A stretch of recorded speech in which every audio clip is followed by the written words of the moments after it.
మీ మీద ఇన్వెస్ట్ చేయడానికి బయట రెడీగా లేరా?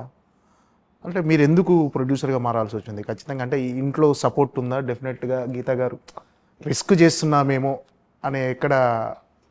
ఆ ఫైనాన్షియల్ ప్లానింగ్ నేను చాలా జాగ్రత్తగా ముందు నుంచే ప్లాన్ చేసుకున్నాను స్వామి. టు బిగిన్ విత్ నా మీద బయట ప్రొడ్యూసర్స్ డబ్బులు పెట్టట్లేదా అంటే, నాకు ఈ చిత్రం అయిన వెంటనే డిసెంబర్ 25వ తారీఖు దండోరా అనేటువంటి చాలా మంచి సినిమా చేశాను. కలర్ ఫోటో ఇంకా బెదుర్లంక తీసినటువంటి ప్రొడ్యూసర్స్. చాలా చాలా మంచి చిత్రం, అందులో నేను చేశాను లీడ్.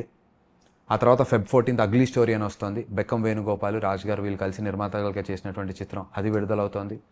ఇమీడియట్లీ Jan 17th నుంచి నేను, వెన్నెల కిషోర్, వైవా హర్ష హీరోలుగా గోల్డెన్ ఆర్ ప్రొడక్షన్స్ నుంచి సినిమా వస్తుంది. నా మీద డబ్బులు పెట్టిన నిర్మాతలు ఉన్నారు, చేస్తున్నాను. కానీ నేను ఒక కథని ఏదైతే నమ్మానో ఆ కథని నిర్మించడానికి ప్రొడ్యూసర్స్ దగ్గరికి వెళితే కథ వాళ్ళకి చాలా నచ్చి ఈ హీరో బదులు ఇంకో హీరోని పెట్టమంటే నేను ఈ కథని నేను వదులుకోలేను, నాకు దీని పొటెన్షియల్ తెలుసు, ఈ డైరెక్టర్ని మాకు ఒక జర్నీ ఉంది, ఇది వదులుకోను ఎట్టి పరిస్థితుల్లో, దిస్ టైం ఐ విల్ మొహమాటానికి వెళ్ళి కడుపు తెచ్చుకొని ఈసారి అని చెప్పి ఫిక్స్ అయ్యి. ఎందుకంటే అలా పలుసార్లు మంచి డైరెక్టర్లతో నేను ట్రావెల్ అయ్యి వాళ్ళందరూ వేరే హీరోలతో సినిమాలు చేసేశారు, వాళ్ళు పెద్ద డైరెక్టర్లు అయ్యారు, అన్నీ జరిగిపోయాయి.